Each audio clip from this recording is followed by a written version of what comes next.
Hey friends, this is Pastor Mark, and I'm here to do a mind dump on Queen Esther. This is for our Sunday school teachers as they are preparing to teach this lesson. It's just to provide some background and some context, which I may have picked up and which may be beneficial to you. Maybe you know it, maybe you don't, and hopefully this is helpful. It is 10 minutes or less, and here we go.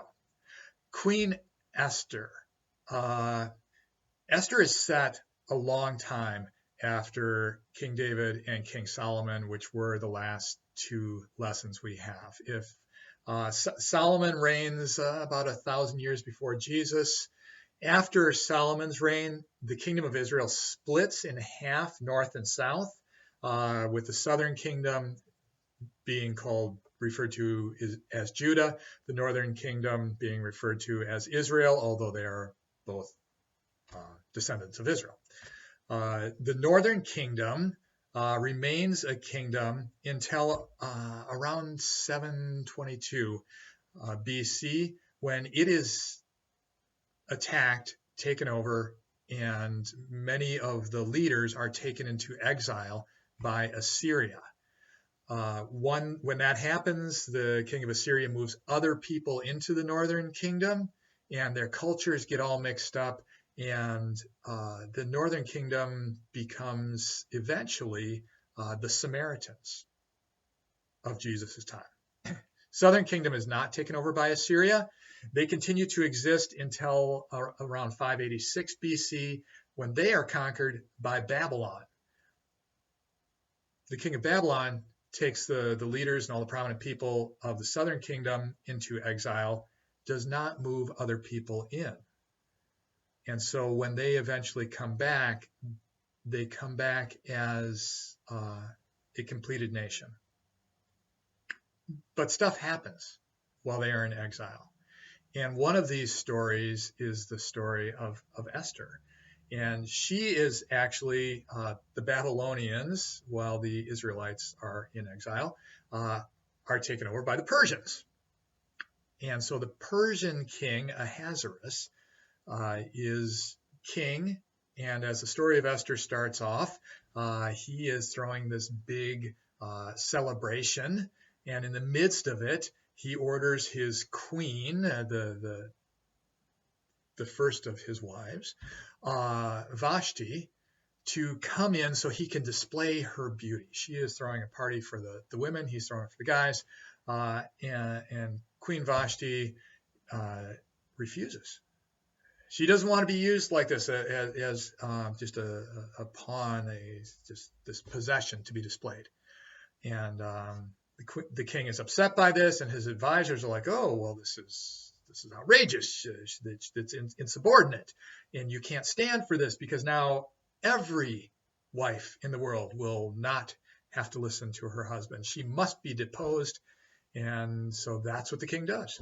And it seems very chauvinistic and not totally right. And I didn't write it. That's the story. And eventually the king's like, "Oh, well, now I don't have a queen." And so he sends out, and they gather all the beautiful women in the kingdom, or the most beautiful women in the kingdom, and they bring them in, and they have them as there, and they each get their night for tryout to be queen, and the one who pleases the king most will be chosen. And Esther, who is Jewish and who was raised by her uncle Mordecai, is one of the women who is chosen, and she ends up being the favorite of the king, and she is named then queen, which is a very important position. And that happens. And another part of the story, Haman, who is Persian, he becomes second in command in the kingdom, and he's very important, very self-important. And as he walks around, everyone bows down to him, except for Mordecai, Esther's uncle.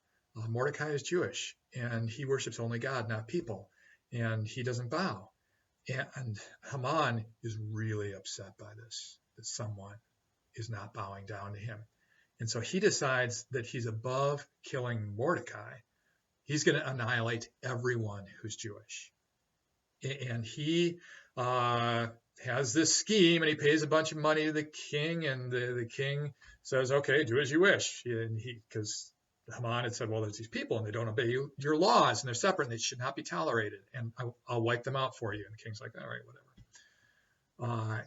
And so Haman sends orders throughout the kingdom that on a certain day, everyone who is Jewish is to be attacked and killed, and their possessions plundered and done away with. That's going to be his revenge on Mordecai.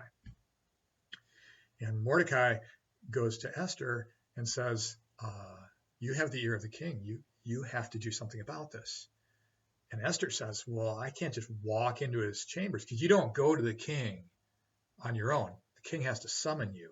If you appear before the king and you have not been summoned, then the king either will hold the scepter out to you as a sign that you're forgiven for this intrusion and that you can come in, or he will not, and then you'll be executed on the spot. And Mordecai says this. He says, do not think that in the king's palace you will escape any more than all the other Jews. For if you keep silence at such a time as this, relief and deliverance will rise for the Jews from another quarter, but you and your father's family will perish. Who knows? Perhaps you have come to royal dignity for just such a time as this.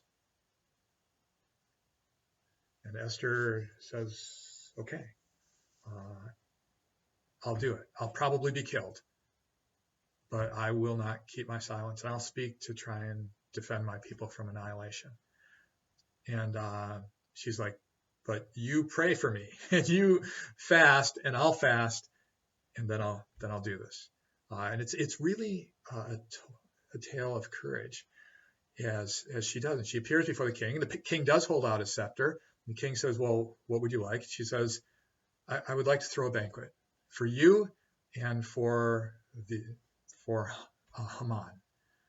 And so she does that night, and they come, and the king says, well, this is wonderful. What should I do for you? Even half my kingdom. And Esther says, well, will you come back tomorrow?